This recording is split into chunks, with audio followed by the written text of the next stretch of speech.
요즘 날씨가 너무 좋은 것 같습니다. 가을인 것을 정말 실감할 수가 있는 것 같습니다. 어제 한번 밖에 나갔는데 하늘이 너무 푸르고 너무 깊어서 마치 그 속으로 빠질 것 같은 그런 느낌을 받았습니다. 근데 어제 이제 메시지를 쓰면서 하도 이 죽음의 고난 그걸 묵상하다 보니까 너무 좀 깔아든다는 느낌이 받았습니다. 그런데 오늘 여러분 여기서 보니까 너무 기쁘고 감사한 마음이 들었습니다. 오늘 말씀은 죽음의 고난을 맛보신 예수님입니다.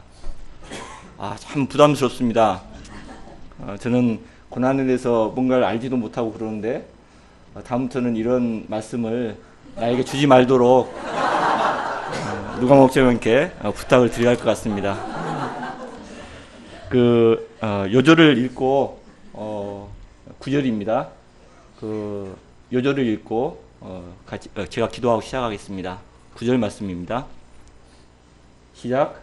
오직 우리가 천사보다 잠시 동안 못하게 하심을 입은 자 곧 죽음의 고난을 받으심으로 말미암아 영광과 존귀로 관을 쓰게 하신 예수를 보니 이를 행하심은 하나님의 은혜로 말미암아 모든 사람을 위하여 죽음을 맛보려 하심이라. 제가 기도하고 시작하겠습니다. 감사하신 아버지 하나님, 이제 예수님께서는 천지를 만드시고 또 영광스러운 창조주가 되십니다. 그러나 하나님께서 이제 모든 이 영광을 버리시고 낮고 천한 이 땅을 내려오셔서 저희를 섬겨주심을 생각할 때 감사합니다. 하나님, 저희가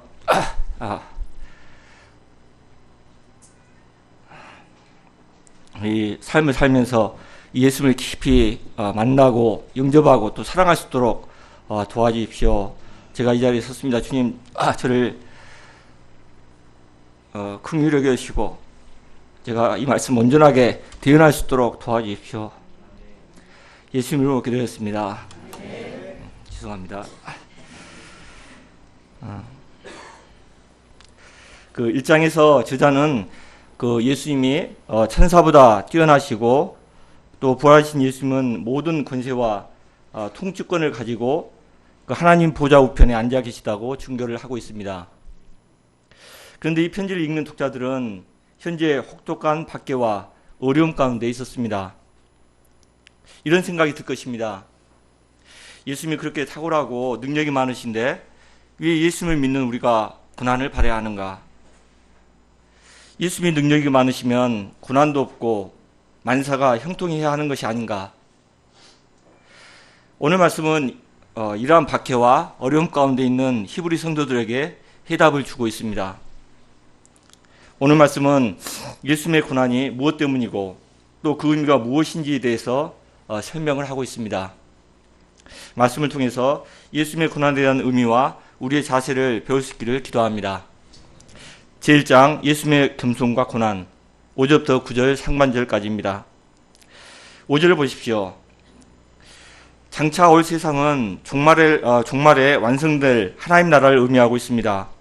하나님은 이 나라를 천사들에게 복종하게 하시는 것이 아니라 예수님이 통치하게 될 것이라고 말씀하고 계십니다. 6절과 7절은 시편 4장, 시편 8장 4절부터 6절을 인용한 것입니다. 본래 이 말씀은 하나님이 인간을 얼마나 존귀한 존재로 창조하셨는가를 찬양하고 있습니다. 그러나 여기서는 인자 곧 예수님께 적용하고 있습니다. 하나님은 예수님을 잠시 동안만 천사보다 못하게 하였습니다. 그래서 빌립보서 2장 6절부터 8절은 이렇게 말씀하고 있습니다. 그는 근본 하나님의 본체이시나 하나님과 동등됨을 취할 것으로 여기지 아니하시고 오히려 자기를 비워 종의 형체를 가지사 사람과 같이 되셨고 그러나 하나님은 겸손하게 낮추신 예수님을 영광과 존귀로 관을 씌우셔서 본래 영광을 찾으시고 만유의 주가 되게 하셨다고 기록하고 있습니다. 8절 말씀은 만물이 지금이 어떤 상태인가를 얘기하고 있습니다. 예수님이 만물의 통치자이신데 아직 만물이 예수님께 온전히 복종하지 않고 영광을 돌리지 않는다고 설명을 하고 있습니다. 이것은 사단이 예수님이 재림하여 최종 심판할 때까지 지배자의 행세를 하고 있기 때문이라고 다른 데 성경은 기록하고 있습니다. 구절을 보십시오. 다 같이 읽어보시겠습니다. 시작. 잠시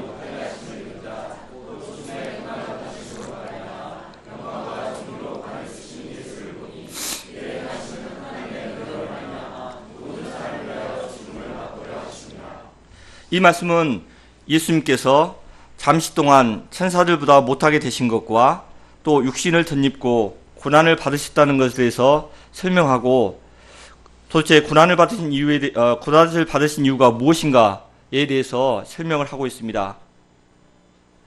이 시간 예수님의 낮아심과 겸손과 또 받으신 고난과 그 이유에 대해서 묵상하고자 합니다. 첫째, 예수님의 겸손에 대해서입니다. 겸손이란 단어를 생각하면 무엇을 떠오르십니까? 겸손을 어떻게 말할 수 있을까요? 우리는 지금 겸손한가요? 하나님께서는 말씀하시길 교만한 자를 대적하시되 겸손한 자에게 은혜를 주시느니라 이렇게 말씀하십니다. 또 무릇 자기를 높이는 자는 낮아지고 자기를 낮추는 자는 높아지리라고 말씀하고 계십니다. 겸손을 한마디로 정의하기는 어렵지만 우리는 겸손의 본체 되시는 예수님을 통해서 이것이 무엇인지 그려볼 수가 있습니다. 빌립보서는 예수님의 겸손에 대해서 이렇게 말씀하고 계십니다. 그는 근본 하나님의 본체이시나 하나님과 동등됨을 취할 것으로 여기지 아니하시고 오히려 자기를 비워 종의 형체를 가지사 사람과 같이 되셨고, 겸손이란 먼저 자신이 어떤 사람이라는 것을 알고 있다는 것을 의미합니다. 예수님은 당신이 본체가 하나님과 동등되시는 분이심을 아셨습니다. 그리고 이 겸손은 자기 본분을 아는 것을 넘어서서 자기를 비우는 것입니다. 예수님은 하나님의 아들이라는 것을 아셨습니다. 당신의 본체가 하나님과 동등된 창조주라는 것을 아셨습니다. 그런데 예수님은 하나님과 동등됨을 취하지 않았습니다. 오히려 자기를 비웠다고 말씀하고 계십니다. 그러면 자기를 비운다는 것이 무엇입니까? 영어 성경에서는 자기를 비운다는 말을 gave up everything으로 표현하고 있습니다. 곧 예수님이 하나님으로서 가지시는 모든 권리를 포기하셨다는 것을 말하고 있습니다. 예수님은 창조주로서 영광받기에 합당하신 분이십니다. 만유의 찬양을 받으시고 만유의 섬김을 받기에 합당한 분이십니다. 그러나 예수님은 이 모든 권리를 포기하셨습니다. 그런 다음 어떻게 하셨습니까? 사람들과 같이 되셨다. 영의 성경은 became like us로 표현하고 있습니다. 그런데 더 놀라운 것은 우리와 같은 사람들 가운데서 가장 비천한 사람, 슬리브, 종이 되셨다고 기록을 하고 있습니다. 창조주로서 사람까지는 아니더라도 고상한 천사와 같이 낮아지셔도 감사한 일일 것입니다. 설령 사람이 되셨다 하더라도 수많은 신하들 거느리는 군림하는 황제처럼 이 땅에 오실 수도 있었습니다. 그런데 예수님은 우리의 상상을 뛰어넘는 방법으로 가장 비천한 모습으로, 가장 비천한 종의 모습으로 이 땅에 오신 것입니다.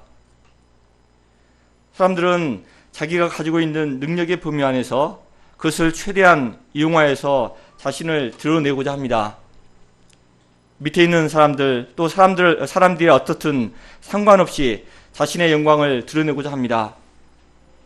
적극적인 방법이 아니더라도 교묘하게 자신을 과시하고 남에게 영광받기를 원합니다. 싫고 불편하고 힘든 일을 피하고 싶고 또 대접받고 섬김받고자 원합니다. 우리는 태어날 때부터 입신양명, 출세하여서 이름을 세상에 떨치다 라는 말을 입에 달고 살아왔습니다. 그렇게 교육을 받아왔고 또 실천해 왔습니다. 어떻게 해서든지 권력을 쟁취하고 부를 일구어서 자신을 드러내고 자신의 안락을 보장하기 위해서 살아왔습니다. 자신의 영광과 부귀가 우리의 삶의 원동력이 되었습니다. 그런데 겸손의 예수님은 만물의 창조주이시만 자신을 비우시고 종의 형체로 우리와 같이 이 땅에 내려오신 것입니다. 그리고 인생들을 섬기셨습니다. 하나님이신데 먹을 것이 없어 굶주리셨고 머리 둘만한 거추울 것이 없으셨습니다. 천지를 창조신 창조주 하나님이신데 더럽고 추한 인생들, 죄로 문드러진 인생들의 친구가 되어 주셨습니다. 귀신 들린 자들, 역한 냄새를 풍기는 병자들을 안고 그들의 슬픔을 품에 안고 사랑하여 주셨습니다. 둘째, 예수님의 고난에 대해서입니다. 겸손의 의미에는 고난을 내포하고 있습니다. 자신을 비운다는 것, 곧 권리를 포기한다는 것은 권리가 주는 안락함을 포기하고 그로 인해서 생기는 불평과 고통을 감수하겠다는 결단이 숨겨져 있습니다. 예수님께서 창조주로서 육신을 입고 이 땅에 오신 그 자체가 고난이 됩니다. 그러나 더 나아가서 예수님은 우리와 같은 모습으로 오셔서 우리가 상상할 수 없는 큰 고난을 받으셨습니다. 성육신하신 예수님은 당신이 창조주 하나님이시라는 것을 아셨습니다. 그런데 이러한 예수님께서 40일 동안 광야에서 극심한 목마름과 또 배고픔과 사단의 유혹의 고통을 경험해야 했습니다. 3년 동안 공생애 동안 죄인들, 병자들의 친구가 되셔서 어그러진 내면을 치료하시고 감당하고 섬겨주셨습니다. 힘과 정성을 다해서 제자들을 키우셨습니다. 그런데 나중에 이 제자들이 예수님을 한순간에 배반하는 아픔을 또 겪어야 했습니다. 우리는 살다 보면 믿었던 사람, 또 사랑했던 사람, 믿었던 양들의 배신이 주는 슬픔과 고통을 체험할 때가 있습니다. 이것이 얼마나 우리의 삶의 의지를 뺏어가는지 우리는 경험하게 됩니다. 복음서를 읽다 보면 죄악된 세상이 얼마나 예수님을 고통하게 하셨는가 엿볼 수가 있습니다. 믿음이 없는 인생들에 대한 연민과 고통, 또 악의 도전을 받을 때 느낀 예수님의 고통을 엿볼 수가 있습니다. 나사로가 죽었을 때 사랑했던 마리아와 또 마르다는 예수님께 원망을 했습니다. 모든 사람들이 불신과 원망의 눈초리로 예수님을 바라보았습니다.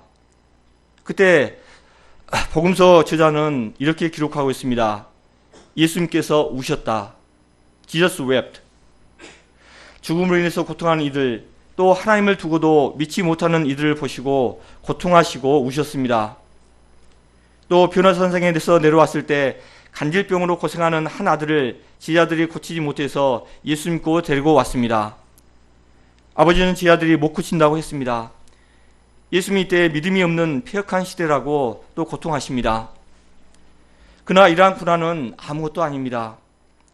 십자가야말로 예수님께서 받으신 고난의 모든 것을 잘 보여주고 있습니다. 예수님은 째찍에 맞으심으로 살점이 튀고 뼈가 드러났습니다. 창으로 옆구리를 찔리시고 몸에 있던 피와 물이 모두 쏟아졌습니다. 예수님은 사람들의 오해와 미움을 받았습니다. 모두가 십자가에 달린 예수님을 조롱하고 미워하였습니다. 예수님이 섬기고 목숨을 바쳐 사랑했던 제자들에게까지도 버림을 받았습니다. 마침내 예수님은 사랑하신 하나님으로부터도 버림을 받는 고통을 당하였습니다. 그리고 그 고통 가운데서 이렇게 외치셨습니다. 나의 하나님, 어찌하여 나를 버리셨나이까? 예수님은 인류의 죄로 인한 죽음의 고통을 맛보셨습니다. 예수님은 모든 인류가 감당해야 할 죽음의 고통을 홀로 감당하신 것입니다. 제2장 예수님께서 고난을 받으신 의미 9절부터 18절까지입니다. 예수님은 천사보다 뛰어나신 영광스러운 하나님이 되십니다. 죄가 가까이 할 수 없는 거룩하시고 영광스러운 분이 되십니다. 그런데 이 땅에 오셔서 그렇게 많은 고통과 고난을 받으셨습니다. 히브리서 저자는 그 이유에 대해서 9절에서부터 18절까지 설명을 하고 있습니다. 첫째, 모든 사람을 위하여서 죽음을 맛보려 하십니다. 9절 하반절을 다 같이 읽어보시겠습니다. 모든 사람을 위하여부터입니다. 시작. 모든 사람을 위하여 죽음을 맛보려 하십니다. 예수님께서 죽음의 고난을 받으신 이유는 죽음의 고통에 시달리며 죽어가고 있는 우리 인간들을 위해서 죽음을 맛보고자 하신 것입니다. 로마서 6장 23절에서 죄의 삭은 사망이라고 하였습니다. 죄는 죽음으로 그 값을 치러야 한다는 말입니다. 죄는 반드시 그 흔적을 남기고 그 흔적은 아무리 노력해도 지워지지 않습니다. 죄는 어떤 무게보다도 무겁고 우리의 영혼을 고통스럽게 합니다. 요즘 인터넷에서는 신상털기가 유행합니다. 연예인이나 비리를 가진 사람들에 대해서 그들의 과거 이력을 인터넷에 찾아서 까발리고 공격을 합니다.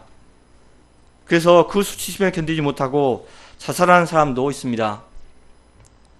만일 나에 대해서 이러한 신상털기가 진행되고 나가서 나의 숨겨진 비밀들 또 생각들까지 비디오로 찍어서 천하에 알려진다고 생각하면 어떻겠습니까? 1초도 창피해서 살 수가 없을 것입니다. 사단은 이처럼 우리의 허물과 수치를 송사해서 죽음에 이르도록 합니다. 또 이것으로만 끝나지 않습니다. 히브리서 9장 27절에서 한 번 죽은 것은 사람에게 정해진 것이요 그 후에는 심판이 있으리니 라고 기록하고 있습니다. 우리는 언젠가 내가 행한 일들로 선악간의 준엄하신 심판대 앞에 서야 합니다. 그러면 이 죄 문제를 어떻게 해결할 수 있을까요? 유일한 해결책은 누군가 그 형벌을 받아야만 하는 것입니다. 우리가 지은 죄는 바로 우리가 받아서 우리가 죽어야 했습니다. 그런데 바로 그 죄의 삭을 담당하시기 위해서 예수님이 대신 죽음의 고통을 맛보신 것입니다. 이사야서 53장 5절 6절은 이렇게 말합니다. 그가 찔림은 우리의 허물을 인하며 그가 상함은 우리의 죄악을 인함이라. 그가 징계를 받음으로 우리가 평화를 누리고 그가 쩌찌게 맞음으로 우리가 나음을 입었도다. 우리는 다 양 같아서 그릇 행하여 각기 제갈 길로 갔거늘 여호와께서는 우리 무리의 죄악을 그에게 담당시키셨도다. 예수는 바로 나의 이기심과 정욕, 또 미움과 분노, 시기심과 혈기, 또 무정과 무자비, 원망과 불평의 죄 때문에 대신 십자가를 지시고 죽음의 고통을 맛보셨습니다. 한두 사람의 죄 문제만 감당하고자 해도 너무나 그 짐이 무겁습니다. 시리와는 예수님을 보고 이렇게 외쳤습니다. 보라, 세상 죄를 지고 하는 하나님의 어린 양이로다. 예수님은 인류의 모든 죄, 과거와 현재 그리고 미래의 모든 죄를 감당하시고자 이 땅에 오신 하나님의 어린 양이 되셨습니다.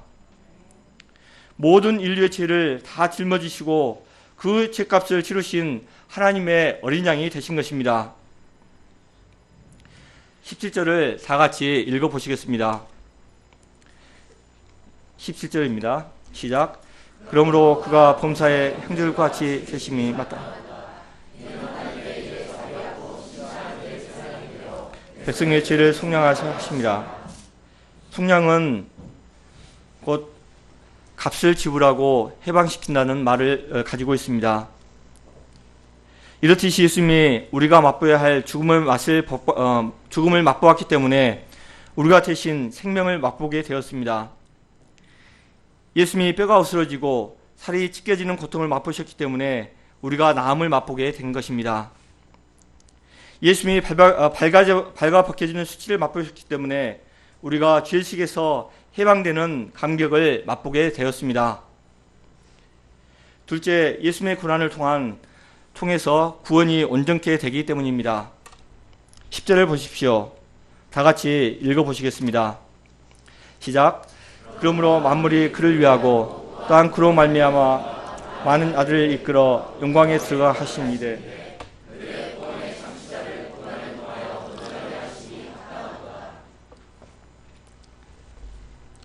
예수님은 구원의 창시자가 되십니다. 예수님은 구원의 개축자로서 구원의 길을 여섰습니다. 하나님과 우리 인간 사이에 막힌 죄의 담을 허물고 화의 창을 열고자 예수는 자기의 몸이 부서지는 고난을 당해야 했습니다. 사단의 특징이 무엇입니까? 그는 교만하고 거짓말을 잘합니다. 그래서 항상 쉽고 편한 길을 가도록 유혹하고 있습니다. 에덴 동산에서도 멀쩡하게 잘 있는 아담과 하와에게 뻔한 거짓말로 속삭였습니다. 선악과를 따먹으면 하나님과 같이 될 수 있어. 멋지지 않아? 한번 먹어봐. 어여. 예수님이 메시아 사역을 시작할 때 사단이 찾아와서 유혹을 했습니다. 예수, 춥고 배고프지? 돌을 명하여서 떡덩이가 되게 한번 해봐. 당신 예수니? 그럼 높은 성전에 내려와서 사람들을 열광하게 한번 해봐. 멋있고 짜릿하지 않니? 나에게 허리를 살짝 굽히고 한번 절을 해봐. 그럼 한 큐에 천하만국의 영광을 줄게. 사단의 제안처럼 아담과 하와는 그 열매를 먹고 하나님과 같이 되었습니까? 아닙니다. 사단의 제안은 다 거짓말이었습니다. 오히려 생명을 빼앗고 말았습니다. 사단이 제안한 쉽고 편한 길, 넓은 길은 결코 생명이 없습니다. 거기는 타락과 부패와 멸망의 함정이 기다리고 있습니다. 첫사람 아담은 유혹에 넘어가서 인류를 타락으로 이끌었습니다.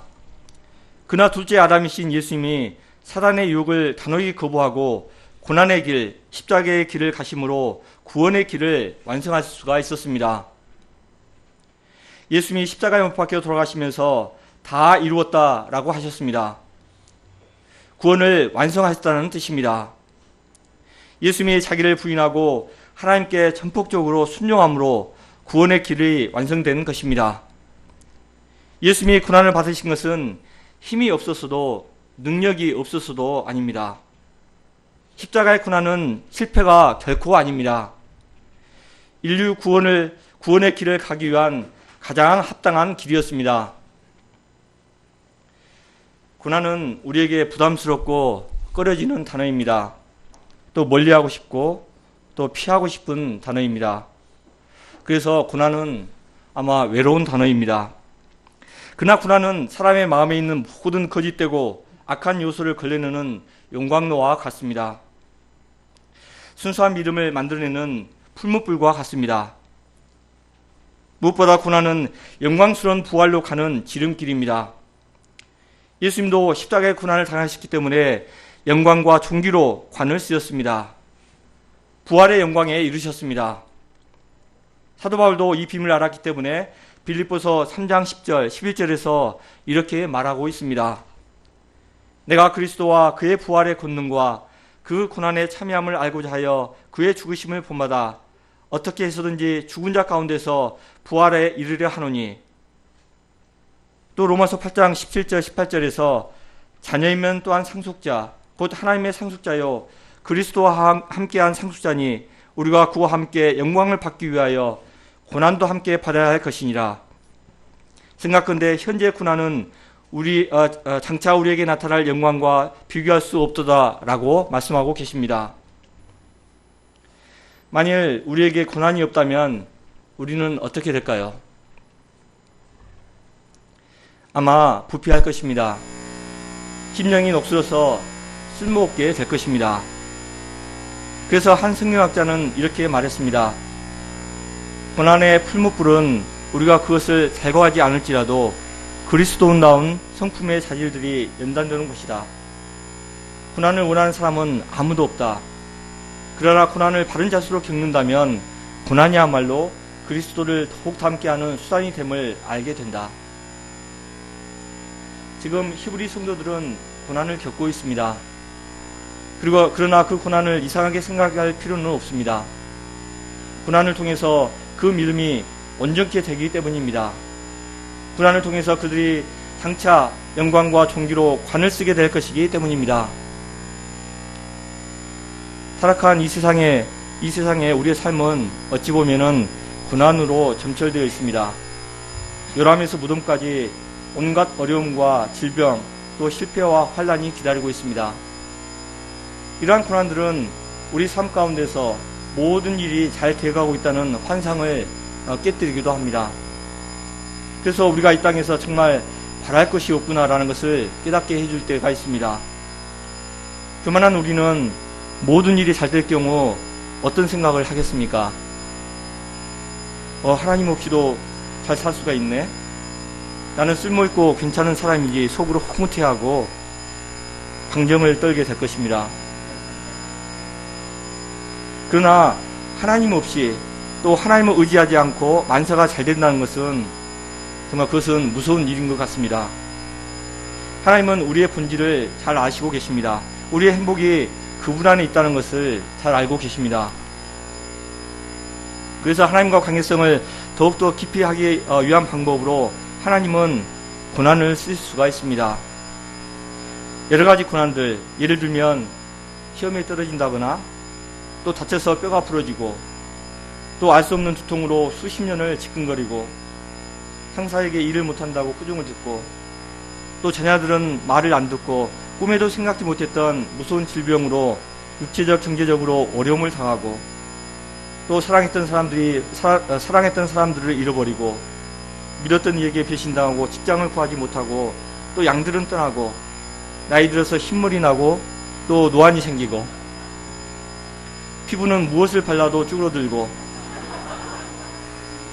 물질이 없어서 사랑하는 사람들에게 사줄 것을 못 사주고 이러한 고난을, 이러한 고통을 한 번도 겪어보지 못한 분이 계신가요? 이런 분은 사람이 아니라 아마 천사일 겁니다. 이러한 것을 당할 때 우리는 마음이 너무 아프고 고통스럽습니다. 하나님이 잔인하게 보일 때가 있습니다. 그래서 원망도 되고 반발할 수가 있습니다. 왜 이렇게 이런 고난을, 감당할 수 없는 고난을 주시는가 원망할 수도 있습니다. 그러나 이 자리야말로 하나님의 깊은 사랑이 있는 자리입니다. 왜냐하면 이러한 고난을 통해서 우리는 자신의 한계를 인정하고 나를 지으신 하나님께 겸손히 엎드리고 순종할 수 있기 때문입니다. 고통이나 고난 정말 우리에게 힘들고 힘든 일입니다. 그러나 선하신 하나님은 이러한 것들도 사용하셔서 합하여서 선하게 사용하십니다. 저는 신앙생활을 할 때 약간은 붕 떠 있었습니다. 제가 말씀을 읽고 또 열등감과 자의식 그리고 정욕의 죄를 고백하고 제사함을 받고 나니 몸이 마치 공중부양되는 것 같고 캠퍼스를 걸어 다녀도 떠다닌 같은 그런 느낌을 받았습니다. 마치 구름 위에 사는 것처럼 착각이 일었습니다. 하나님을 믿으면 모든 부귀와 영광이 내 눈앞에 보일 것이 아닌가 생각이 스쳐갔습니다. 그때만 해도 온 세상이 나의 것이라는 이상한 생각이 들고 모든 것이 잘 될 것이라는 믿음, 좀 이상하지만 그런 믿음이 있었습니다. 그래서 이 믿음의 세상이 너무 좋아서 감사해서 러시아 선교사로 지원을 했습니다. 그런데 마침 사람 목자님이 독일에 공부하고 있어서 독일 선교사로 나가게 됐습니다. 당시는 너무 취직이 잘 되는 시기였습니다. 지금 학생들에게 연장을 지르는 일이지만 졸업했을 때 삼성과 현대, 한전에서 서로 오라고 경쟁하는 시기였습니다. 지금은 회사에서 우리 학생들을 면접 보지만 그때는 우리가 회사를 면접했습니다. 저는 거절하고 독일 선교사 갔는데 그 얘기들은 굉장히 깁니다. 결론을 내자면 질병과 실패의 연속이었습니다. 그것은 저를 연단하기에 알맞은 장소였습니다. 사라승사는 매번 결핵과 손가락 수술 등으로 한국에 너무 자주 오고 갔습니다. 너무 자주 와서 사람들 왜 자주 이렇게 오냐고 말을 지를 정도였습니다. 저는 물질 자립과 학구왕부 그리고 동역자들 간의 갈등으로 깊은 수렁에 빠졌습니다. 다행히도 사라승사가 도르트문트 오케스트라의 단원으로 들어가서 안정되는가 싶더니 손가락을 다쳐서 수술하고 그만두게 되고 또 결핵으로 한국에 들어오고 저는 지치고 상처만 입고 들어왔습니다. 구름에 살다가 땅에 내려와 사는 격이었습니다. 동역과 사람들의 관계성, 또 물질과 학구왕부 그리고 모든 면에서 오히려 하나님을 만나기 전보다 못하다는 느낌을 받았습니다. 이것이 무슨 일인가 의아했습니다. 그래서 저는 돌파구를 찾기 위해서 마가 승사님의 방향대로 사라 목자가 시카고의 오케스트라의 역사에 필요하다고 해서 저는 강원어 공부를 하고 미국 갈 준비를 하였지만 이 계획도 틀어지고 저는 이곳에서 꿈에도 생각지 못했던 병원 공무를 하게 되었습니다. 저는 이 현실이 너무 답답해서 매일 하나님께 울부짖고 어떤 일인지 설명을 해달라고 고집스럽게 매달렸지만 하나님은 응답을 하지 않으셨는지, 아니면 응답을 했어도 내가 못 들었는지 모르겠지만 오히려 나선 빌라 사건을 통해서 10년 동안 고통을 당하게 하였습니다. 나는 마음이 괴로운데, 그런데다가 나는 마음이 괴로운데 집사람은 오히려 좋아하고 있어서 더욱더 즐거워하는 것 같아 보여서 그것도 마음이 괴로웠습니다. 저는 12년 동안 괴로워하면서 살았고 지금도 그 고통이 남아있습니다. 그렇지만 그 가운데 한 가지 깊이 다가온 것이 있습니다. 내가 얼마나 교만한지, 그리고 영광만 구하고 낮아지기를 싫어하는지 생각하게 되었습니다. 그리고 괴로울 때마다 내가 묵상할 수 있는 분은 바로 예수님 한 분, 그리고 성경의 인물들이었습니다. 저는 전기도 안 들어오는 데 살던 시골 촌놈이었습니다. 그런데 저는 예수님을 만나고 섬기고 낮아지기보다는 잘 살고 영광스럽게 살고자 교만을 부렸습니다. 예수님을 통해서 영광을 얻고자 하였습니다. 예수님을 나의 수단으로 여겼다는 것을 알게 되었습니다. 그런데 예수님은 천지를 지으신 창조주 하나님이셨습니다. 그런데 그 하나님이 바로 나보다 더한 고난을 받으시고 그 이유가 바로 나를 위해서라는 말씀이었습니다.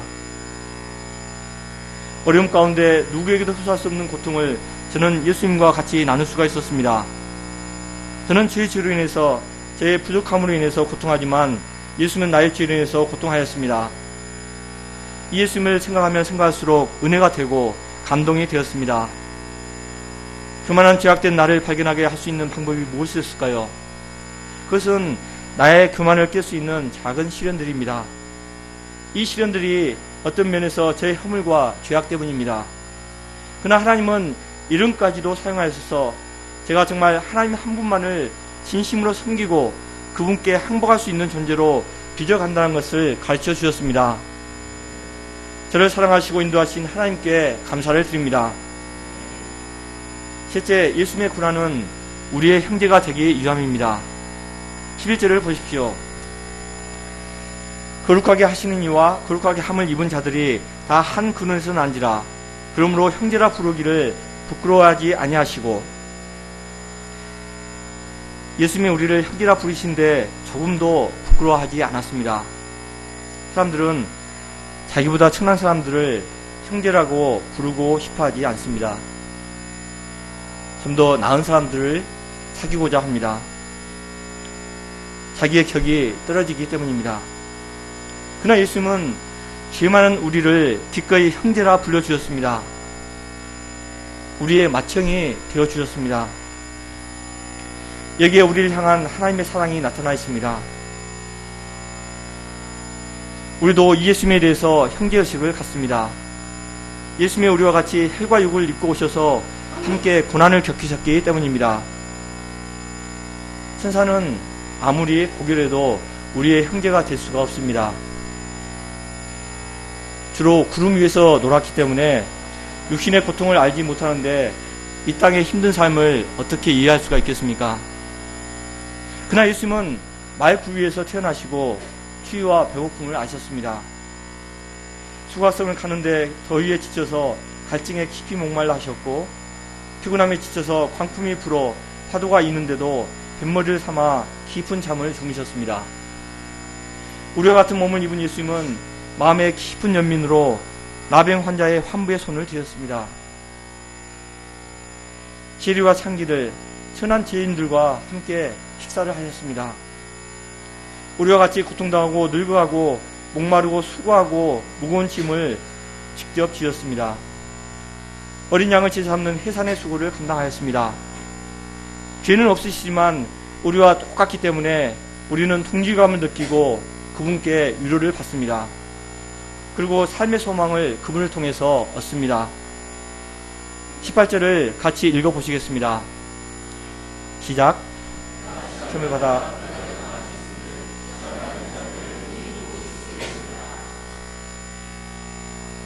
천사는 육체가 없기 때문에 시험도 고난도 받을 수가 없습니다. 그러나 예수님은 육체를 입고 오셨기 때문에 우리와 똑같이 시험을 받으셨습니다. 고난도 당하였습니다. 히브리서 4장 15절은 이렇게 말합니다. 우리에게 있는 제사장은 우리의 연약함을 동정하지 못할 시가 아니요 모든 일에 우리와 똑같이 시험을 받으신 이로되 죄는 없으시니라. 예수님은 우리의 연약함을 동정하십니다. 우리와 똑같이 명예의 시험과 또 인정과 칭찬의 시험, 안락과 편안함의 시험을 받으셨습니다. 그리고 예수님은 그 시험을 모두 이기셨습니다. 때문에 주님은 우리를 도우실 수가 있습니다. 친히 피할 길을 가르쳐 줄 수가 있습니다. 우리가 지쳐 쓰러질 때는 너무 연약해서 무엇을 해야 할지 모를 때도 우리를 위해서 말할 수 없는 탄식으로 우리를 위해서 간구해 주십니다. 결론입니다. 예수님이 천사보다 잠시 못하게 되시고 고난을 받으시고 죽으셨습니다. 이러한 것은 예수님이 힘이 없어서 천사보다 못해서가 아닙니다. 이렇게 고난 받으신 것은 우리를 깊이 이해하시고 또 동정하시고 도우시기 위함이었습니다. 육신을 덧입고 우리의 죄를 치르기 위해서 죽음을 맛보셨기 때문입니다. 우리를 죽음의 세력에서 건져내시기 위해서 육신을 덧입고 오셨고 죽음의 권세를 매려주시고 영광에 들어가셨습니다. 이제 우리가 지금 어떤 고난을 당하고 있을지라도 그러므로 낙심할 필요가 없습니다. 우리의 마청 되신 예수님이 우리와 함께 하고 계시기 때문입니다. 예수님의 고난을 통해서 부활의 영광에 이르셨기 때문에 우리도 장차 부활의 영광에 이르게 될 것입니다. 제가 기도하고 마치겠습니다. 감사하신 하나님 아버지, 하나님께서 이제 영광스러우신 천지를 만드신 하나님이시지만 이제 그 높은 곳에서 이 비천한 땅에 내려오시고 병들고 죄악되고 냄새난 죄인들을 섬기신 것을 감사합니다. 또 이제 이것을 적극적으로 저를 사랑하시기 위해서 또 사랑하셔서 낮아오시고 제 모든 고난을 함께 당하신 것을 생각할 때 감사합니다. 제가 삶을 살면서 여러 가지 어려운 점이 있고 또 이제 고난이 있지만 예수님을 묵상함으로 또 이제 이 고난들을 이제 흑적으로 이겨나가고 또 부활의 힘